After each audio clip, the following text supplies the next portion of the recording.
안녕하세요.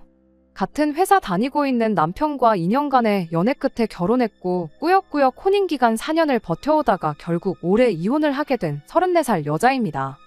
4년 결혼 생활을 꾸역꾸역 버텼다고 하기는 했지만 같이 사는 내내 남편하고 저 둘이서는 사이가 좋았다면 좋았다고 볼 수 있지 그렇다 할 큰 문제가 있었던 적은 없었습니다. 하지만 결혼 생활이라는 게 둘이서만 사이가 좋다고 해서 다 되는 게 아니더라고요. 결혼하기 전부터 시댁 식구들과는 조금 삐걱거리면서 시작을 했어요. 시댁과의 관계로 골머리를 썩는 사람이 저 혼자만은 아니라고 생각했고 남편이 중간에서 조율만 잘해준다면 크게 문제가 없을 거라고 생각했습니다. 실제로 결혼 준비를 하는 동안은 남편이 시댁 식구들과 저 사이에서 제 편을 몇 번 들어줬기도 하고요. 그런데 막상 결혼하고 나니까 결혼 전에 보여줬던 모습은 온데간데 없이 사라지더라고요. 시댁 식구들과 저 사이에 생기던 잦은 마찰이 마치 자기는 상관없고 저랑 시자들의 문제라고 여기기 시작하더라고요. 시댁 식구들과 저 사이의 문제를 해결하는 방법이 무조건 제가 참는 것 말고는 없다는 식으로 나몰라라 하기 시작했습니다. 처음엔 남편의 그런 무책임한 대응이 많이 실망스러웠고 불만스러웠지만 그냥 제가 참았어요. 괜히 신우며 시어머니하고도 사이가 안 좋은데 시댁 식구들과의 문제를 가지고 남편하고까지 사이가 나빠지는 것보단 어차피 한 집에 같이 사는 것도 아닌데 같이 사는 남편하고만큼은 사이좋게 지내자는 생각이었으니까요. 버티다 보면 언젠가 상황이 나아지겠거니 생각하고 그렇게 결혼 생활 1년을 참아왔는데 뭐 바뀌기는커녕 오히려 날이 갈수록 제가 어디까지 참는지 테스트하는 것도 아니고 더 심해지기만 하더라고요. 그래서 그때부터는 제가 참는 대신에 그냥 시댁 식구들을 일방적으로 무시하기 시작했어요. 그동안 시자들이 저한테 무슨 소리 할 때마다 알겠다고 말하는 게 아니라 뭐라고 떠들든 한 귀로 듣고 한 귀로 흘려내버리기 시작했지요. 참는 거랑 무시하는 것 두 가지가 무슨 차이가 있냐고 하실 분들도 계시겠지만 거기에는 큰 차이가 있어요. 굳이 예를 들자면 뭐 생선구이 같은 거 먹을 때 살코기 먹기 편한 부분은 남편한테 양보하고 너는 장갓이 많은 부분을 먹으라고 했다 치면 참는 건 장갓이 많은 부분을 먹는 거고 무시하는 건 장갓이 많은 부분이건 살코기건 제가 먹고 싶은 거 먹는 거죠. 예를 든 게 조금 허접하긴 한데 결과적으로 제가 참으면 시자들이 기고만장해지고 제가 무시를 하면 시자들이 더 열받아 한다는 큰 차이가 있다고 볼 수 있겠네요. 그렇게 제 마음가짐을 바꾸고 난 뒤에는 시자들한테 받는 스트레스가 많이 줄기는 했습니다. 다만 시댁 식구들과의 관계는 점점 더 멀어져 갔어요. 하지만 상관없었습니다. 남편이라는 작자는 중간 역할 같은 건 할 생각이 눈꼽만치도 없어 보였고 1년을 참았는데 안 바뀌는 시자들이 앞으로 2년, 3년, 100년을 더 참는다고 한들 바뀌지 않을 거라는 확신이 있었거든요. 어차피 시자들 때문에 스트레스 받을 바에야 제 마음이라도 편한 게 낫다 싶었어요. 남편은 제가 시댁 식구들과 관계가 멀어지는 걸 안타까워하긴 했지만 나서서 해결해줄 생각도 없었으니 초반에 좀 사이좋게 지냈으면 좋겠다고 말 몇 마디 하다가 그냥 말더라고요. 덕분에 시댁 식구들과의 관계는 걷잡을 수 없을 만큼 멀어져 갔지만 남편하고는 나름 사이좋게 지낼 수 있었습니다. 그래도 이런 상황에서 남편이 언젠가는 저를 위해 나서준다든지 말 한마디 해줄 거라는 기대를 내심 갖고 있었습니다. 하지만 정작 중요한 순간에 남편이라는 작자는 제가 아니라 시댁 식구들의 손을 들어줬어요. 뭐 이해가 아예 안 되는 건 아닙니다. 여지껏 남편 인생에 있어서 저랑 가정을 이루고 살았던 4년, 연애했던 기간까지 합쳐도 고작 6년밖에 안 되는데 그 5배를 더 길게 가족으로 살아온 시자들이 더 가족 같고 중요했겠지요. 그런데 그러면 굳이 저런 인간을 내 남편이라고 평생을 믿고 같이 살 이유가 있나 싶었습니다. 그냥 나 말고 소중한 네 가족들이나 평생 챙기라고 한마디 해주고 그렇게 이혼을 하게 되었지요. 제가 어릴 적에 저희 어머니께서 췌장암으로 일찍 돌아가셨어요. 그 후로는 아버지와 둘이서 함께 살았습니다. 저희 할머니 할아버지께서 남자 혼자 어떻게 회사 일하면서 애까지 키우냐며 입양처를 알아봐 주시겠다고까지 했다고 해요. 하지만 저희 아버지는 혼자이므로 힘들게 살지언정 내 새끼를 버릴 생각 없다시며 끝까지 저를 책임져 주셨어요. 시간이 어느 정도 지난 후 할머니 할아버지께서도 저한테 정말 못할 짓을 할 뻔했다며 아버지한테 미안하다 사과를 해오셨고 그 이후로 물심양면적으로 저희를 도와주셨어요. 두 분 돌아가실 때에도 아버지 앞으로 조금이나마 유산을 더 남겨주셨기도 하고요. 아무튼 덕분에 저는 어머니 없는 빈자리가 아쉬웠을지언정 다른 사람 부럽지 않게 모자람 없이 잘할 수 있었습니다. 남편은 시작할 때 말씀드렸다시피 직장 동료로 처음 만나게 되었어요. 나이가 저보다 3살이 많았지만 입사는 같은 해에 했던 입사 동기였습니다. 연수 때부터 시작해 같은 부서에서 일을 하게 되면서 몇 년을 함께 동고동락했고 그렇게 제가 28살이 되던 해에 서로의 마음을 확인하고 연애를 시작하게 되었어요. 저희 회사가 사내 연애를 그렇게 환영하는 분위기는 아니었다 보니 제가 부서 이동을 하게 되었고요. 아무튼 그렇게 2년간의 연애 끝에 저희는 결혼을 하게 되었습니다. 남편과는 연애하면서 아무 문제 없었지만 결혼 준비 시작하자마자 일주일이 지나고부터 시댁과 마찰이 생기게 되었어요. 처음 시댁에 결혼 허락을 받으러 찾아갔을 때만 해도 저는 시댁 사람들이 참 좋은 사람들이구나 생각할 만큼 아무런 문제가 없었습니다. 제 조건이야 뭐 당신 아들하고 똑같은 회사 다니고 있는데 어디 부족하고 모자라다고 할 것도 없었죠. 그때 당시만 해도 시어머니도 시아버지도 저를 꽤나 마음에 들어 하시던 눈치였었습니다. 이런저런 이야기를 나누던 중에 가족관계에 대한 이야기가 나왔어요. 그때 저희 어머니가 저 어렸을 적에 췌장암으로 일찍 돌아가신 이야기를 했고요. 그때는 시부모님 두 분 다 어머니가 일찍 돌아가셨다니 어린 마음에 정말 힘들었었겠다며 저를 위로해주는 분위기였습니다. 그것만 봐도 시부모님 되실 분들이 인품이 훌륭하신 분들이라고 생각했고 남편이 좋은 사람이니 역시나 그 부모인 사람들도 당연히 좋은 사람들이구나 그렇게 생각을 했어요. 그런데 고작 일주일 만에 상황이 완전히 달라지게 되었습니다. 갑작스럽게 시어머니가 저희를 좀 봐야겠으니 퇴근하면 다른 데 갈 생각 말고 시댁으로 곧바로 오라는 연락을 해왔었어요. 왜? 목소리만 들어도 그 사람 기분이 어떤지 알 수 있잖아요. 무슨 상황인지는 전혀 짐작이 가지 않았지만 시어머니 말투가 다급하고 잔뜩 열이 받아 있는 느낌이었다 보니 퇴근하자마자 남편과 부랴부랴 시댁으로 향했습니다. 시댁에 도착했는데 시어머니가 거실 소파에 양팔을 꼬고 앉아서는 저를 무슨 대역죄인이라도 되는 것 마냥 도끼눈을 하고 째려보고 있었습니다. 지난 일주일 동안 제가 무슨 큰 실수라도 했나? 아무리 생각을 해봐도 시댁과 연관지어서 제가 잘못된 행동을 한 게 하나도 없었어요. 그런데 얼마 안 있어서 이 모든 게 신우 때문에 나게 되었다는 걸 알게 되었습니다. 남편 아래로 저보다도 1살 어린 싸가지였고 허세만 가득한 신우가 한 명 있어요. 그런 성격적인 거 둘째치고 그래도 신우가 외모 하나만큼은 정말 이쁘장하게 생겼거든요. 그 잘난 외모로 그때 당시 의사 남자친구를 만나고 있었고요. 제가 시댁에 처음 인사를 드리러 간 날 이후에 신우가 그 의사 남자친구를 만나서 저에 대한 이야기를 했었나 봐요. 그러면서 자연스럽게 저희 어머니가 췌장암으로 돌아가셨다는 이야기까지 나왔나 본데 그 의사 남자친구가 신우에게 말해주길 췌장암은 가족력이 있다는 이야기를 해줬는가 봐요. 뭐 결혼을 반대하라고 아기를 가지고 했던 말은 아니고 그냥 알고나 있으라고 말해준 것 같긴 한데 시댁에서는 이걸 엄청 심각한 상황처럼 받아들였던 것 같아요. 어떻게 그런 사실을 당신들한테 숨길 수가 있냐면서 저를 나무라기 시작했으니까요. 솔직히 저는 시어머니가 저를 무슨 예비 암 환자처럼 대우를 하는 게 도무지 이해가 가지 않았습니다. 저희 어머니가 췌장암 때문에 돌아가셨다는 사실을 숨기지 않았는데 그게 가족력이 있는 병이라는 걸 말을 안 했다는 게 그렇게 큰 잘못인가 싶었거든요. 그리고 솔직히 그때까지만 해도 그게 가족력이 있는 병이라는 사실을 저도 모르고 있었기도 하고요. 게다가 가족력이 있다고 한들 제가 무조건 말년에 그 병으로 죽게 된다는 게 아니잖아요. 남편도 그때는 제 편을 들어줬어요.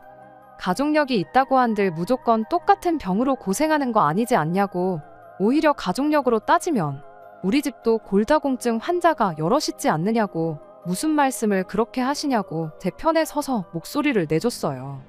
시어머니는 너 세상에 골다공증으로 죽는 사람 봤냐고. 근데 췌장암은 이야기가 다르지 않냐.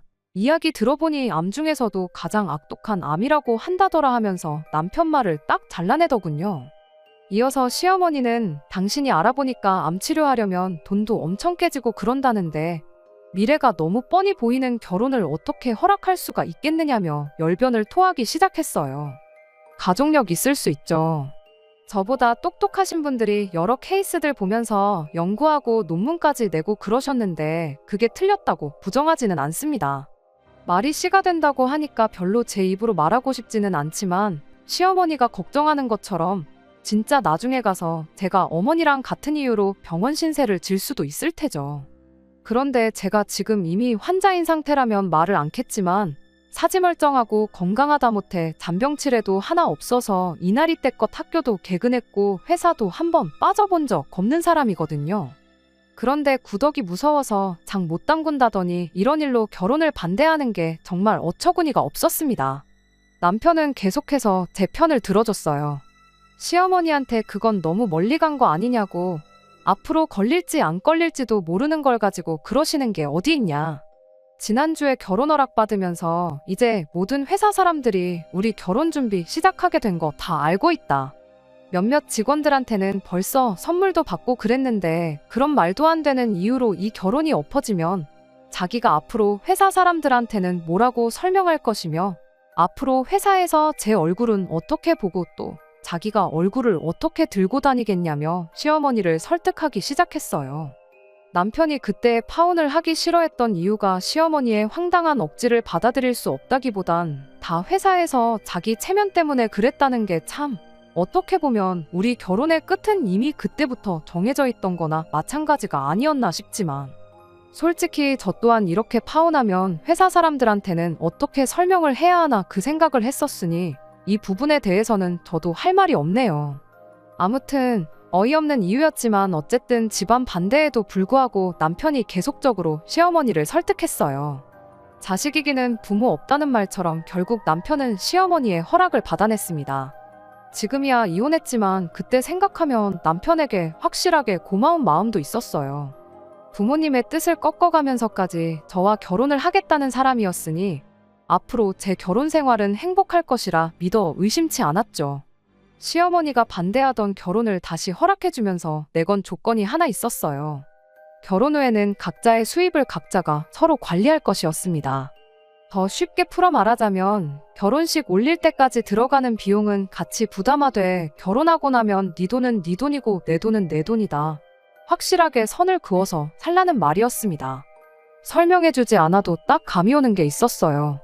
만에 하나 가까운 미래던 먼 미래던 간에 제 몸에 이상이 생기거든 내 아들이 피땀 흘려 벌어온 돈으로 입원할 생각 말고 병원비나 치료비 모두 제가 모아놓은 돈으로 부담하라는 뜻이었습니다. 다만 당장 결혼할 때 들어가는 비용은 얼마가 들어갈지 모르는데 일단 큰돈이 들어갈 것 같으니 그건 같이 부담하라는 소리겠고요.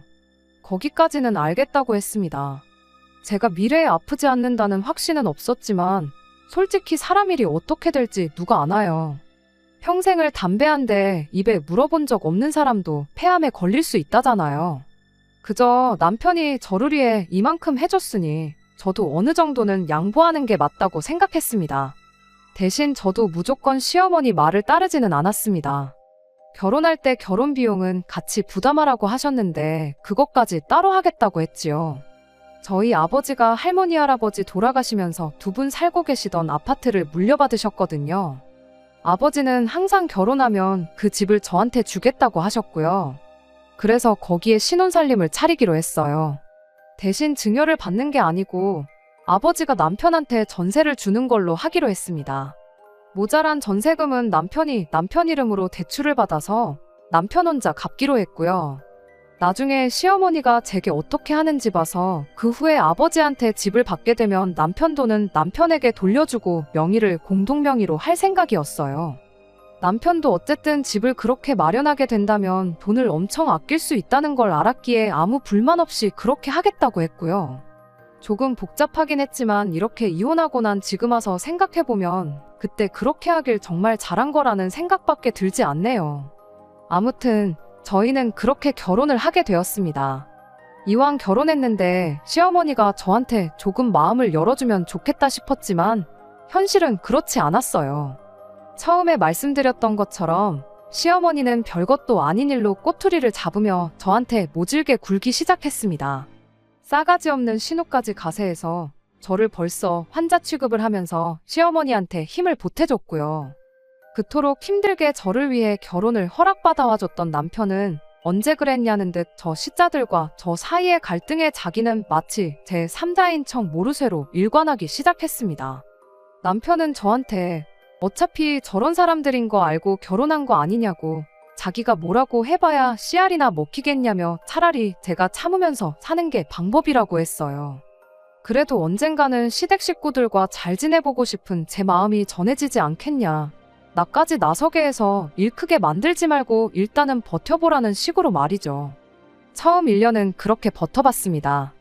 반대를 무릅쓰고 결혼 허락을 받아온 남편한테 어느 정도 고마운 마음도 가지고 있었고, 남편 말 맞다나 시간이 지나면 나아지겠지 하는 기대도 있었고, 같이 한 집에 사는 것도 아니었고, 시집살이라고는 얼굴 봤을 때 저한테 부리는 유치한 시짜짐 말고는 없었다 보니 그 정도는 참을 수 있겠다 싶었거든요. 얼굴만 마주하면 제 몸 걱정해주는 게 일이었습니다. 좋은 쪽으로 걱정해주는 건 아니었고요.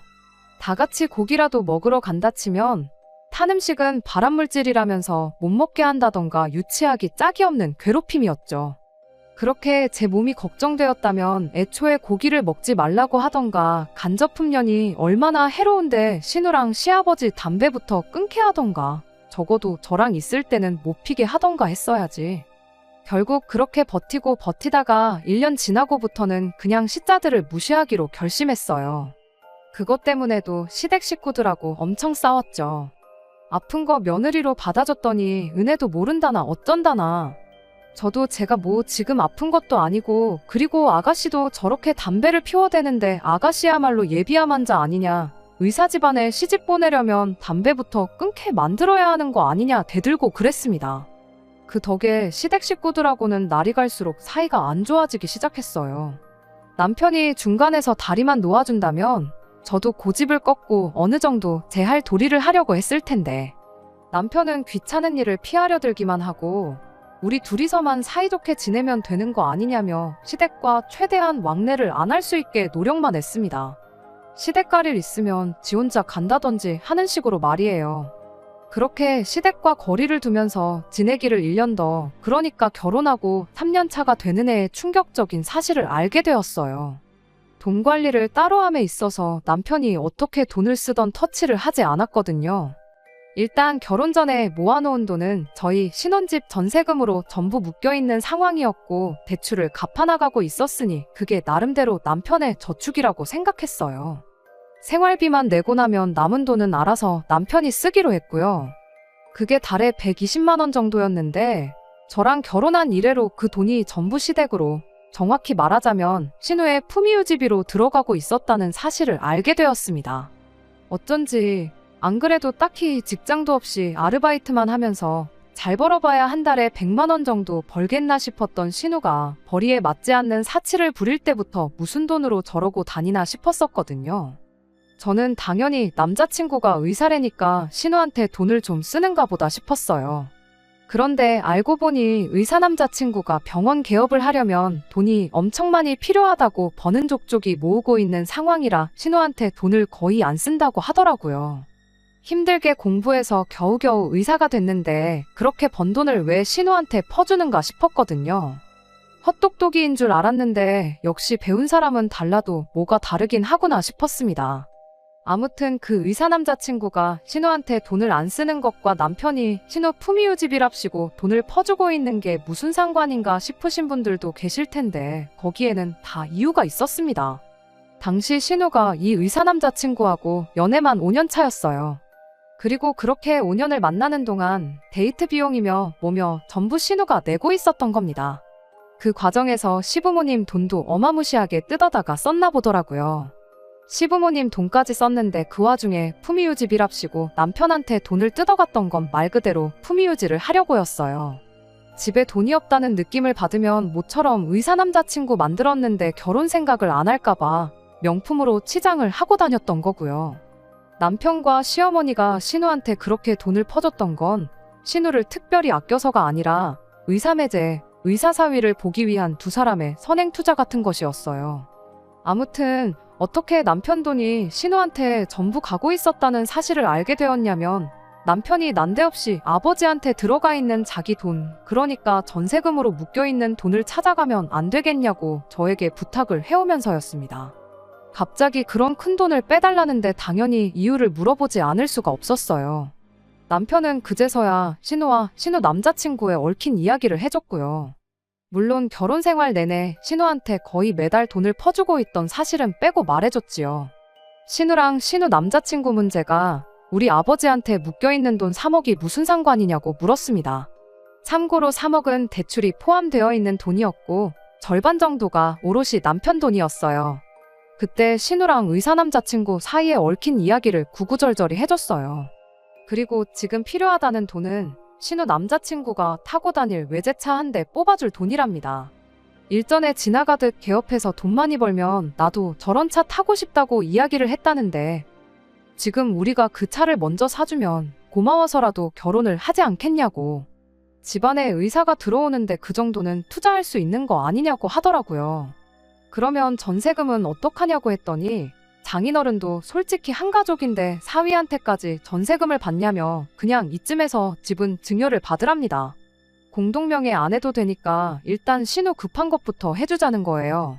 우리 아버지가 그 전세금 받아가지고 무슨 부귀영화를 누리려고 그러시는 줄 아느냐고, 다 우리 돌려줄 돈이라 생각하고 건들지도 않고 계시는 거 모르냐 따졌더니, 그럼 쓰지도 않을 돈을 왜 묶어두시냐고, 다 너와 나 우리 가족 전부의 미래를 위해 그러는 거니 협조 좀 해달라고 말을 하는 겁니다. 그리고 그때 안 좋은 촉이 들어서 당신 계좌 좀 확인해보자고 했어요.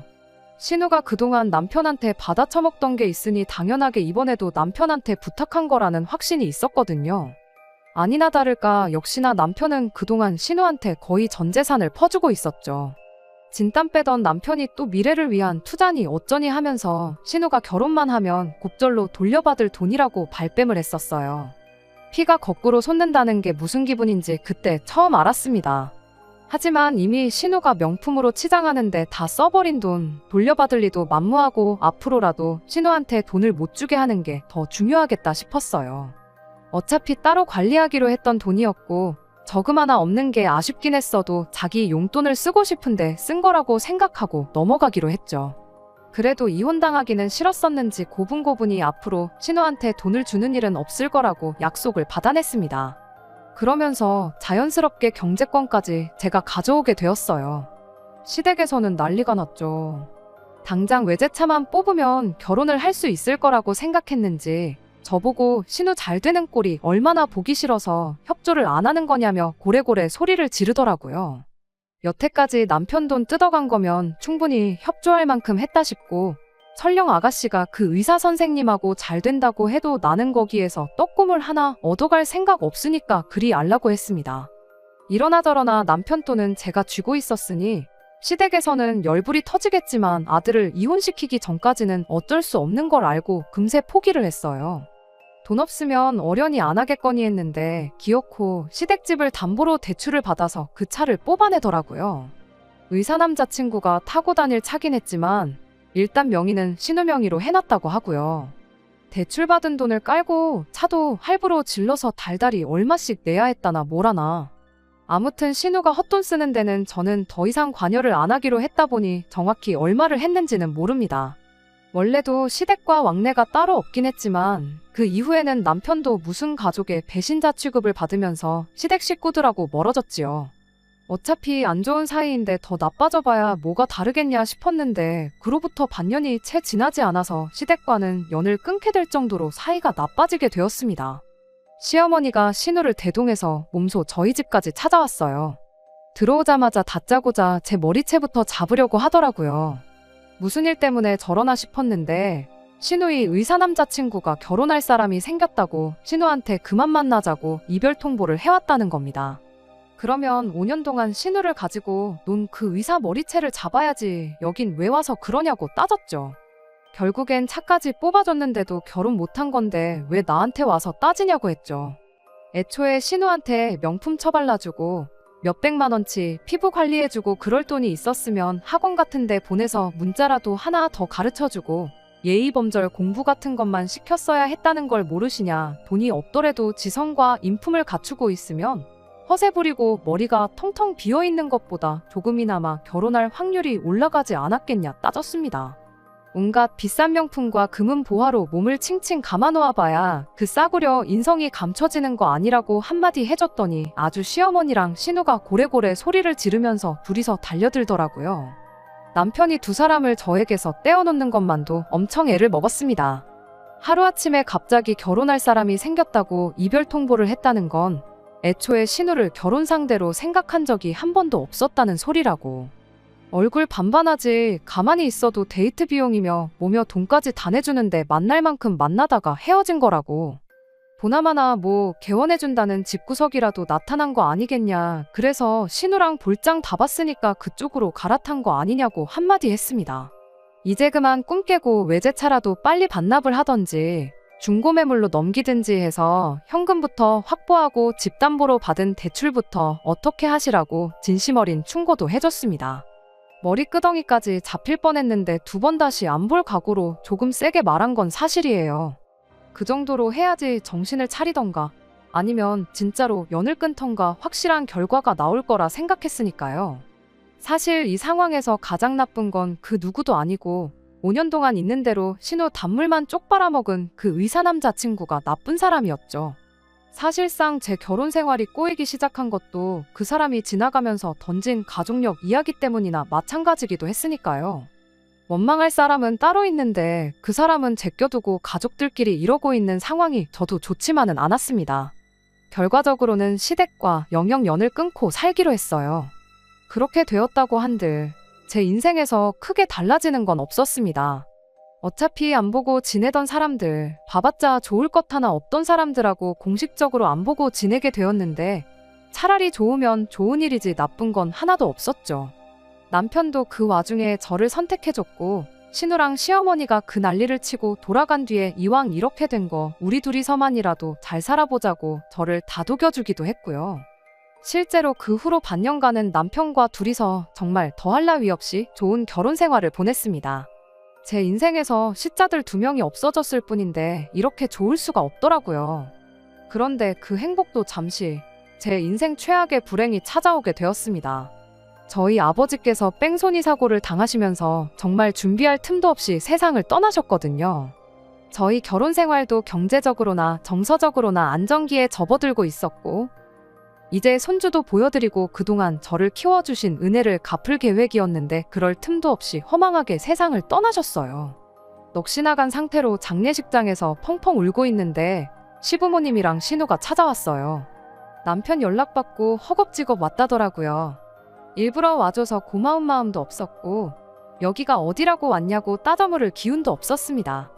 장례식 끝나고 나서 남편이 시댁 식구들을 부른 이유가 아무리 사이가 안 좋아도 연락은 당연히 해야 하는 게 맞는 것 같고 혹시나 이게 기회가 돼서 가족들과 관계를 회복하는 계기가 되지 않겠냐는 소리를 하더군요.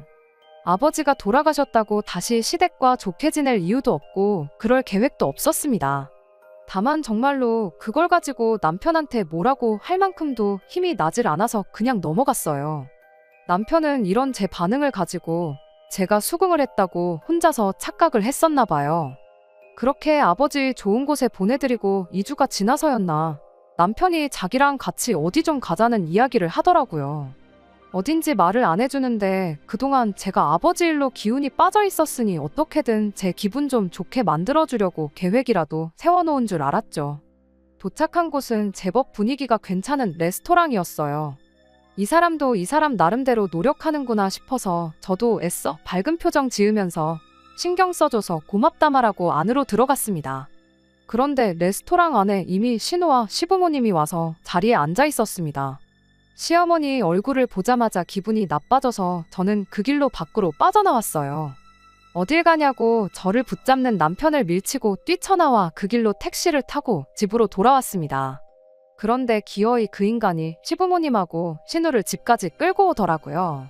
잠깐 이야기 정도는 들어볼 수 있지 않냐면서 시어머니한테 기회를 좀 달라고 하는데 이야기 안 들으면 아예 자리 깔고 들어놓을 것 같아서 무슨 소리 하는지만 들어보기로 했습니다. 저희 아버지 일은 유감이다 하면서 마음에도 없는 소리를 하는 걸 보니 분명히 꿍꿍이 속이 따로 있겠구나 싶었는데 아니나 다를까 이제 너한테 남은 가족이라곤 우리들밖에 없지 않니 하면서 말도 안 되는 요구를 해오기 시작했습니다. 연락 없이 지내던 사람이 갑자기 찾아와서 잘하면 솔직히 돈 이야기 말고는 할 게 없잖아요. 역시나였어요.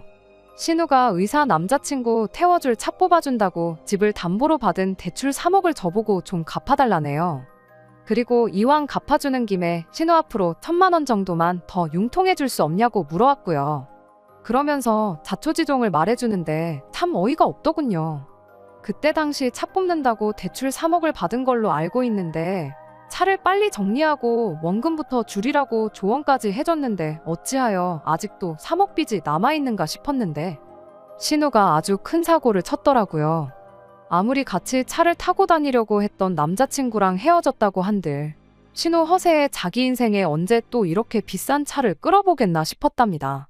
그래서 그 비싼 보험료랑 유지비 내면서 차를 끌고 다녔던 거예요. 1년 뒤에 중고매물로 내놓나 지금 내놓나 그렇게 큰 차이 안 난다면서요. 거기까지만 했으면 당장 차를 정리하면 되는 거였는데 문제는 그 이후였어요. 신우가 그 의사 남자친구 결혼식장에 쫓아가서 아주 깽판을 치고 왔다고 하더라고요. 알고 보니 갑자기 혼사자리가 생긴 게 아니라 신우랑 만나면서 양다리를 걸치고 있었다나요. 연애는 얼굴 예쁜 여자랑 하고 결혼은 돈 많은 여자랑 하냐고 하면서 아주 결혼식장을 뒤집어 놓았다는데 솔직히 그 의사 남자친구가 상종도 못할 인간 쓰레기인 것도 맞고 5년 동안 없는 형편에 단물만 쪽 빨리고 버림받은 신우가 결혼식장을 뒤집어 놓고 돌아왔다니 내 신우만 아니었다면 잘했다고 완전 사이다라고 칭찬해줬을 일이었죠. 아무튼 덕분에 신우가 예식장에서 업무방해죄로 소송이 걸려서 그쪽으로 내야 할 벌금도 있고 결혼식장 엎어놓으면서 명예훼손으로 민사 걸린 게 있어서 거기에도 줘야 할 벌금도 있고 이래저래 해서 돈이 필요한 상황이랍니다. 벌금이야 얼마 안 되는 돈이지만 진짜 문제는 그 이후였어요. 그렇게 신우가 깽판을 쳐놓고 와선 혼자 기분 울적하다고 술을 잔뜩 마시고 기분 풀겠다고 차를 끌고 새벽에 나갔답니다. 그러다 차 사고가 크게 나면서 폐차 처리를 했다고 그래서 아직도 3억 빚이 그대로 남아있는 거였고요. 돈을 갚아주고 말고를 떠나서 음주 뺑소니 사고로 아버지를 잃은 저한테 찾아와서 음주 사고를 냈으니 돈 좀 어떻게 해줄 수 없냐고 묻는 이 사람들이 정녕 사람인지 인두겁을 쓴 짐승 자식들인지 싶더군요. 다 필요 없으니 당장 내 집에서 꺼지라고 고래고래 소리를 질렀죠. 평소였으면 저한테 똑같이 싫은 소리 하면서 받아쳤을 텐데 당장 저 아니면 동거할 곳이 없으니 아무 말도 못하고 그냥 깨갱하고 꼬리를 내리더라고요. 그런데 결정적인 순간에 믿었던 남편이 시댁의 편을 들어줬어요. 우리 사는 이 집도 장인어른 살던 집에 남은 유산까지 다 받았는데 솔직히 그 돈 해주는 거 지금 형편에 전혀 어려운 게 아니지 않냐고요. 이번에 어머니한테 이 돈 해주면 시모도 그렇고 신우도 그렇고 저를 좋게 봐주지 않겠냐고. 그냥 그 돈 해주고 우리 이제 한가족답게 사이좋게 지내보는 건 어떻냐는 제안을 하더라고요. 저는 곧바로 남편한테 지난 결혼생활 4년간 받았던 스트레스가 고작 돈 3억이면 해결되는 거였다는 소리냐 따져 물었습니다. 그럴 거였으면 진작에 3억을 해오라 그러지 그랬냐고. 여태껏 네 가족들이 나한테 거품 물고 달려들 때는 나보고 참아달라고 모르는 척하던 인간이 네 가족들이 저러니 화해하고 잘 지내보자고 중간 역할을 해주는 거냐 따졌습니다. 이미 아버지 돌아가신 일로 정신적으로 지쳐있는데 남편까지 저러니 이젠 이 꼴 저 꼴 보기 싫어졌어요. 그래서 그냥 이혼하자고 했습니다.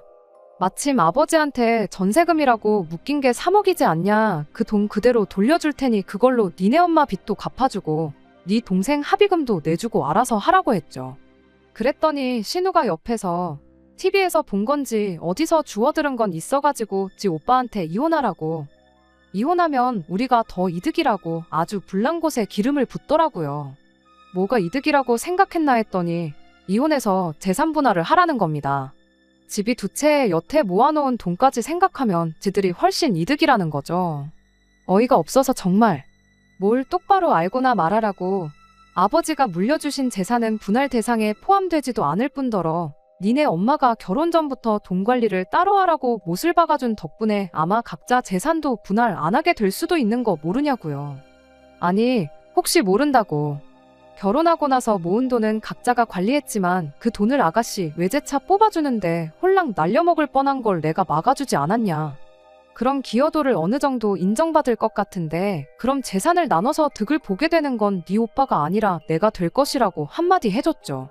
그리고 그 꼴을 보니 저 시자들이 내가 그 돈을 해준다 한들 관계 회복은커녕 더 기고만장해지겠다는 생각밖에 안 들었고 이혼이라는 결정에 더욱더 확신을 주게 되었습니다.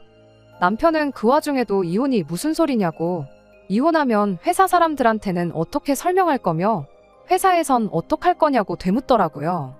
그건 그때 가서 알 일이고 이혼한 마당에 회사 사람들한테 네 체면까지 챙겨줘야 되냐고 그냥 있는 그대로 가감없이 말해줄 테니까 네 체면은 네가 알아서 찾으라 한마디 해줬습니다. 이혼 선언을 하고 남편도 시댁으로 보내버렸어요. 아버지가 맡아두고 있었던 남편 돈은 정말 고스란히 통장 내역에 입금 내역 말고는 아무 기록도 남지 않도록 모아두셨더라고요. 그걸 보니까 눈물이 다 나올 지경이었어요. 그저 저희 행복하기만을 바라셨던 아버지께 괜히 죄송스러워서 그랬나 봐요. 아무튼 그 돈은 그대로 남편한테 돌려주고 이혼했습니다. 소송으로 갈 경우에 자기가 불리한 입장이란 걸 알았는지 순수하게 합의 이혼해줬어요. 그냥 소송으로 가서 시자들한테도 위자료 좀 받아낼까 했는데 하루라도 그 집구석 인간들 얼굴 안 보는 게 제 정신건강에나마 더 좋을 것 같아서 그냥 순순히 합의해준다고 할 때 도장 찍고 갈라섰습니다. 저희 이혼하고 나서 회사 사람들한테 엄청난 관심이 쏟아졌어요. 말했던 대로 가감없이 있었던 일 전부 말해줬고요.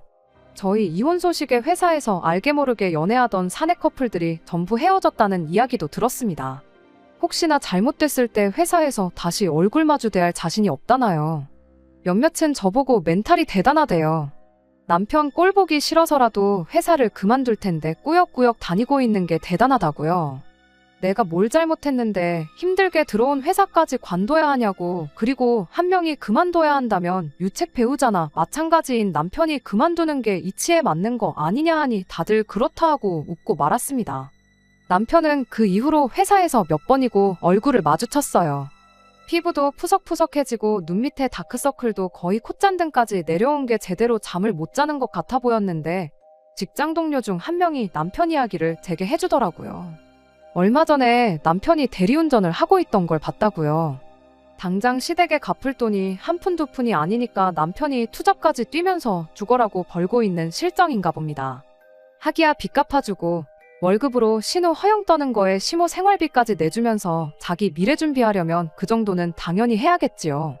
평생을 두고 치를 떨면서 내 편 한 번 들어주지 않았던 거 후회하면서 살았으면 좋겠습니다. 이렇게 이혼하게 된 게 그렇게 후회가 되지는 않아요. 생각보다 회사 사람들의 저희를 향한 관심이 훨씬 빨리 끊어지게 되었고 그 집구석에서 시자들한테 시달리는 걸로 모자라 내 돈에 아버지 유산까지 뜯기고 살았다면 아마 가족력이 아니더라도 없던 병까지 얻어서 대명에 못 살았을 게 분명하니까요. 끝까지 들어주셔서 감사합니다. 오늘의 사연은 여기까지입니다. 구독과 좋아요, 알람 설정 부탁드리고 더 좋은 사연으로 다시 찾아뵙겠습니다. 감사합니다.